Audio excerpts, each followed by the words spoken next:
Hello বন্ধুরা, আমার নতুন একটা ভিডিওতে সবাইকে স্বাগত জানাচ্ছি। চলে যাচ্ছি অষ্টমীর পারে পুষ্পাঞ্জলি দিতে। সেখানে গিয়ে দেখি পুষ্পাঞ্জলি শুরু হবে, তো আমিও বসে পুষ্পাঞ্জলি দিয়ে নিলাম সবার সাথে।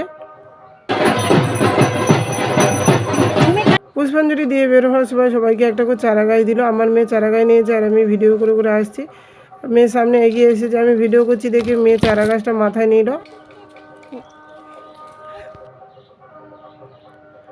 সন্ধ্যাবেলা সবাই মিলে বেরোলাম ঠাকুর দেখতে। আর আমরা এখানে ব্রিজের কাছে একটু দাঁড়িয়েছিলাম। এখানে প্যান্ডেলটা দেখো খুব সুন্দর হয়েছে। এখানে সব ঠাকুরগুলো ঝিনুক দিয়ে তৈরি হয়েছে, দেখো কত সুন্দর।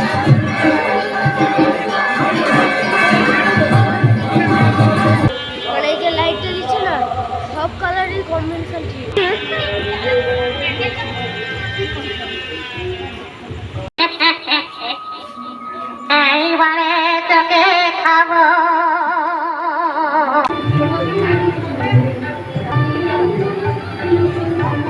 বন্ধুরা, ভিডিওটা এই পর্যন্ত। দেখা হচ্ছে আর একটা পরবর্তী ব্লগ নিয়ে। ততক্ষণ সবাই ভালো থাকবেন।